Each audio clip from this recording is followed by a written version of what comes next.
Sohar, are you ready?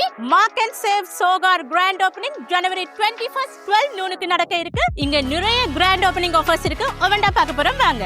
Sohar Mark and Save grand opening offer. Buy 2 get 2 free. Winter collections and kids wear. உங்களுக்கு இங்க நல்ல ஃப்ரெஷ்ஷான fruits and vegetables available ஆ இருக்கு. உங்களுக்கு தெரியுமா? Tomato ஒரு box just 8.90 paisa. Potato Pakistan 5 kg 350 paisa. Garlic இவ்வளவு பெரிய bag just 9.90 paisa only.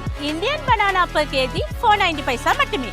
Unikai full cream 4 liter 8.90 paisa. Sultan cooking oil 2 bottles, each bottle 1.5 liter 1 real 4.90 only. Half kg mixed nuts 2 real 5.90 only. 19 real worth ஆன 35 kg basmati rice இப்போ உங்களுக்கு 12 real 9.90 K கிடைக்குது. பளபளக்கும் சருமத்துக்கு டவ்சோ 9.90 paisa ஒரு கஸ்டமருக்கு 2 piece மட்டுமே grand opening offer. Comfort fabric softener 2.9 liter just 9.90 paisa only. Travel பண்ற பிளான்ல இருக்கீங்களா? 3 piece trolley set just 11 real 9.90. So நீங்க மறந்துடாதீங்க Mark and Save Sohar grand opening January 21st 12 noonku நடக்க இருக்கு. மறக்காம விசிட் பண்ணுங்க. Mark and Save, your saving, your hypermarket.